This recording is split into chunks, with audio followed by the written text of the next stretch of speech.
Nagawa nga tayo guys ng langis.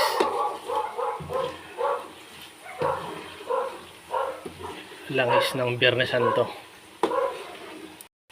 Ayan. Naglalatik-latik na.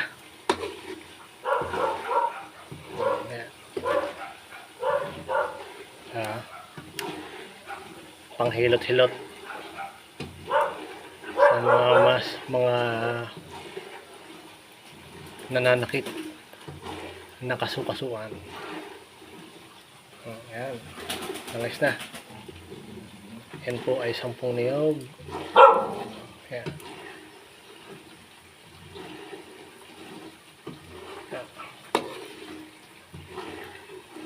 Okay, lapit na.